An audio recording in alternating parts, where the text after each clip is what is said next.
రెడ్డి గారు. అలాంటి జగన్మోహన్ రెడ్డి గారు రాజధాని గురించి ఒక్క రోజు కూడా పట్టించుకున్న పాపాన పోలేదు. రైతులంతా ఆందోళనలు దిగినా వాళ్ళని గాలి కొదిలేశారు. ఆఖరికి మూడు ముక్కల ఆట ఆడినట్టు మూడు రాజధానిల ఆట ఆడి ప్రజలు నమస్కారం పెడితే వెళ్ళిపోయాడు. ఇప్పుడు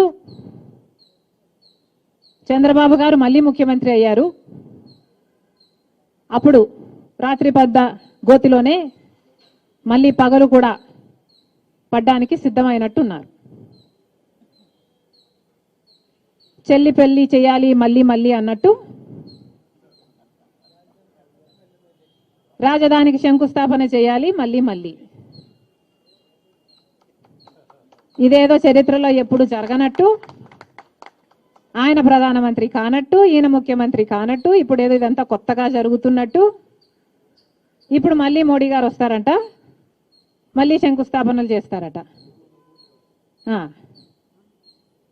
మళ్ళీ మన ముఖాన మట్టి కొడతారో సున్నం కొడతారో 2వ తేదీ చూడాలి. అసలు మోడీ గారిని అడుగుతున్నాము, ఇప్పటికీ 10 ఏళ్లగా ఎన్ని మోసాలు చేశారు?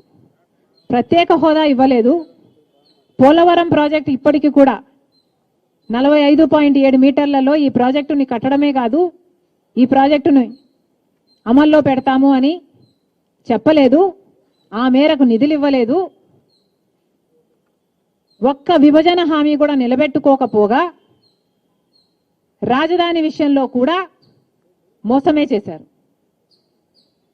రాజధాని కట్టివ్వాలి, నిర్మించి ఇవ్వాలి అన్నది ఆంధ్ర రాష్ట్ర ప్రజల హక్కు.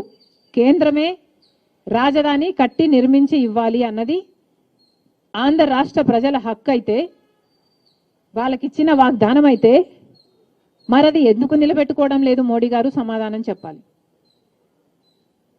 10 సంవత్సరాలుగా మోసం చేస్తూనే ఉన్నారు. ఈ రోజుటికి వరకు కూడా మోసం చేస్తూనే ఉన్నారు. ఈ రోజున ఎందుకు అంటున్నామంటే, ఈ రోజు as we stand today Modi ప్రభుత్వం నిలబడింది అంటే దానికి కారణం